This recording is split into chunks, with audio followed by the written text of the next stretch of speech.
Una nating gawin mga ka-edit, pindutin lang natin yung doon na siya nagsimula na umupo mga ka-edit. So hanapin natin yung split at saka yung sa una i-delete lang natin. Pagkatapos mga ka-edit, on lang natin yung video mga ka-edit. At saka mga ka-edit, medyo hintay lang tayo mga ka-edit na doon tayo magsimula mga ka-edit. So dito mga ka-edit, hanapin lang natin yung doon na tumayo si Sadboy mga ka-edit. Ayan, nakita nyo parang tumayo na si Sadboy mga ka-edit. Split lang natin at saka hanapin yung overlay mga ka-edit. Ayan mga ka-edit. At pagkatapos drag lang natin doon sa unahan mga ka-edit. Ayan na.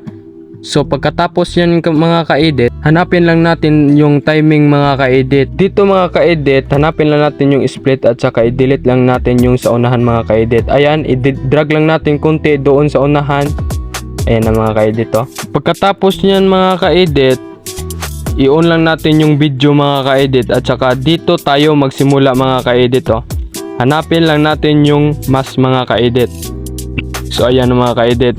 Dito mga ka-edit, piliin lang natin yung horizontal mga ka-edit para mas maganda siyang tingnan mga ka-edit.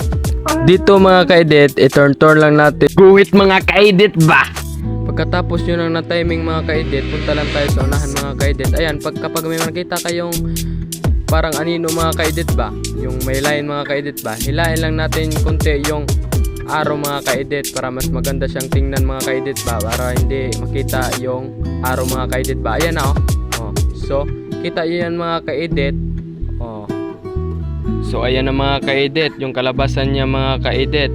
Dito naman mga ka-edit, dito tayo mag-split mga ka-edit. Ayan, hanapin lang natin yung split mga ka-edit.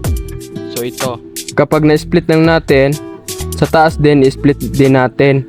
At sa ayan. So pagkatapos niyan, delete lang natin mga ka-edit oh. Ayan. So delete lang natin. Huwag natin kalimutan i-delete yung CapCut mga ka-edit.